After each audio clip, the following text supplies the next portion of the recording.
Obviously, last summer we were discussing the possibility of him going to Bayern Munich. 2 summers ago, we were talking about the possibility of him going to Manchester City. This is a player, obviously, who would love to stay at Spurs and bring some trophy-wear home, but that's looking less and less likely given what we've seen from him over the past few seasons. Yeah, well, look, I mean, if Tottenham had their way, he would sign a new contract tomorrow. They've tried to talk to him about it. I think he's tried to sort of kick the can down the road to some extent and see where they are at the end of the season. Look, Harry Kane is, I think, a couple of goals away now from being Tottenham's all-time record goal scorer. He's tied now with England's record at an international level. He's going to probably break the Premier League record just a matter of time if he stays in England. Individual records, I don't think, really matter to him anymore. He turns 30 this year. He wants to win silverware. He wants to win trophies, and he's going to need to be convinced that the best place for him to do that is at Tottenham. And I think that's why this window and maybe the start of the summer and obviously everything that happens in between on the pitch is going to be absolutely vital and the decisive elements as to whether Harry Kane decides to push for a move again or not in the summer. His options are obviously limited. He wanted to go to Manchester City at that time, and obviously that was before they signed Erling Haaland. Now Haaland's there, you can't see City being an option. So his options have probably narrowed to some extent. Maybe Manchester United might look at him in the summer. Chelsea, I know, were keen at the time, but there's obviously a complication there with them being London rivals.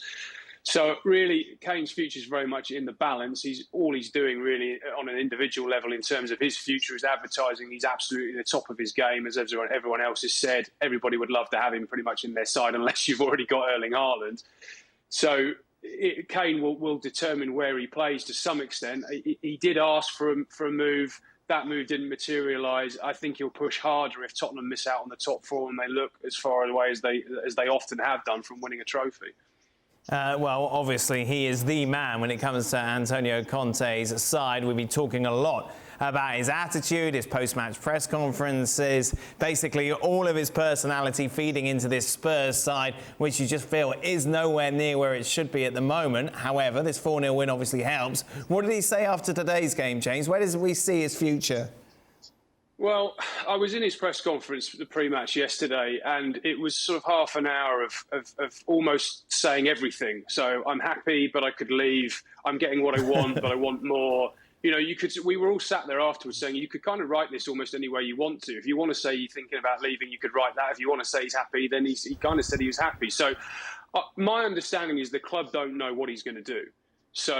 And there is a bit of a battle for wills going on at the moment. And I thought it was interesting tonight that when you listen to the away fans, you know, they were singing that they wanted Levy out at 0-0. They were singing it at 3-0. They were singing it at 4-0 that they want Daniel Levy out. But they were singing Antonio Conte's name. And I don't think every Tottenham fan is completely sold on Antonio Conte in terms of the type of football, but you cannot argue with his track record and what he delivers and the calibre of player that he can attract with his relationship with Fabio Paratici, with those two working together.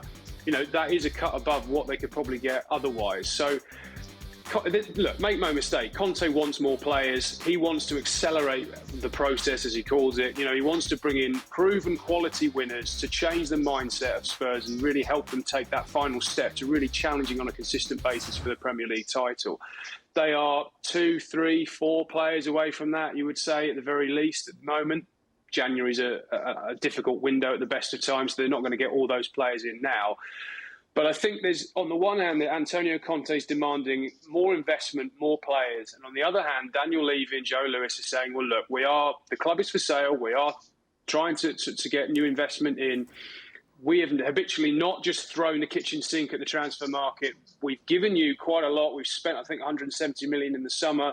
Obviously, before that, they brought in Kulusevski, they brought Bentancur in as well. They have backed him to a significant extent, and they think he should be getting a little bit more out of the squad with that investment than he has to this point. But when they go and win 4-0 away at Crystal Palace and they've got several players out and they produce a second-half performance like they have, that kind of strengthens Conte's hand to say, well, look, you know, we're on the right track here. You keep giving me what I want, and this is only going to get better.